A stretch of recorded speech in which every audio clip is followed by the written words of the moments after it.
Well, with the year drawing to a close, it's time to revisit the animated films that graced cinema screens in 2017. There were a good amount of worthy animated films, but let's get the disappointments out of the way first. Ranging from just okay to beyond irritating, it's time for me to count down my least favorite animated features of the year, starting with The Star. Now, the biggest fault of The Star is that I'm just not in the target demographic. The film does not make much of an attempt to preach beyond the choir, and well, for young Christian viewers, it's a serviceable take on the nativity story with some animals thrown into the mix. However, this film just has not stayed with me at all, and I only saw it about a month ago. The strongest parts do come from Mary and Joseph taking this journey as they await the birth of their baby. I did not find the animals too intrusive, although nothing really stood out about them either. The camels and the dove generate the biggest laughs, while Bo the donkey has your fairly standard character journey where he has a goal and then changes his mind to suit the needs of the plot.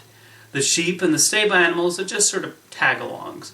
While the animation was obviously done on a lower budget than most computer animated films these days, it's still watchable and the character designs do deserve to be commended.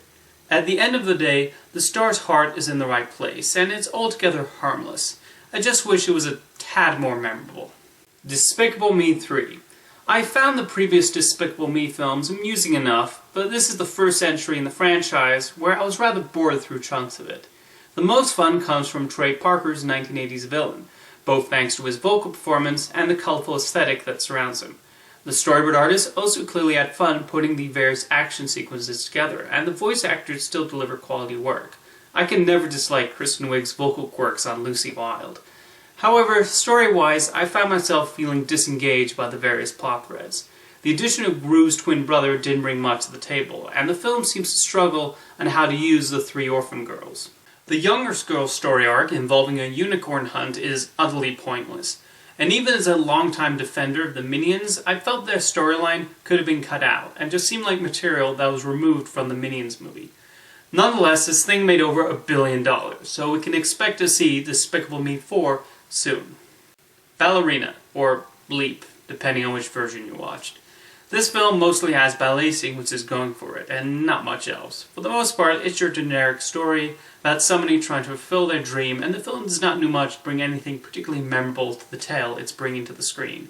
I think part of the problem comes from the English language track, and I do get the sense something has been lost in translation. The voice actors are given pretty stale dialogue, and the delivery tends not to rise above a certain octave. The animation is okay, though it never quite sells the humor, which primarily ventures into slapstick comedy. The main character, Felicie, is likable enough, but her best friend just sort of exists to help her escape the orphanage, say awkward jokes, and somehow tie the story into the building of the Statue of Liberty.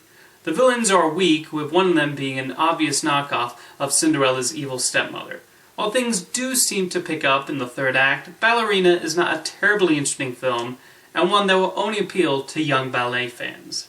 The Boss Baby. I can see the appeal behind making this film as a short. Stretched to feature length, this adaptation of the children's book has one joke, and they milk it for all it's worth. It's a baby in a suit, and he has the voice of Alec Baldwin. Cue a bunch of butt and baby-related gags, they attempt to make this a major motion picture. The story beats are very predictable, and the times it goes through motion just don't register the way they should. I was not invested in the villain's evil plan either, which merely felt like padding, when the sibling rivalry should have been more than enough. I feel like I've seen these same jokes many times before, especially on Family Guy. I had a difficult time not thinking of Stewie Griffin whenever the Boss Baby opened his mouth and gave a quippy remark. There's also the confusing story elements of whether everything is happening inside of Tim's imagination. It's really inconsistent.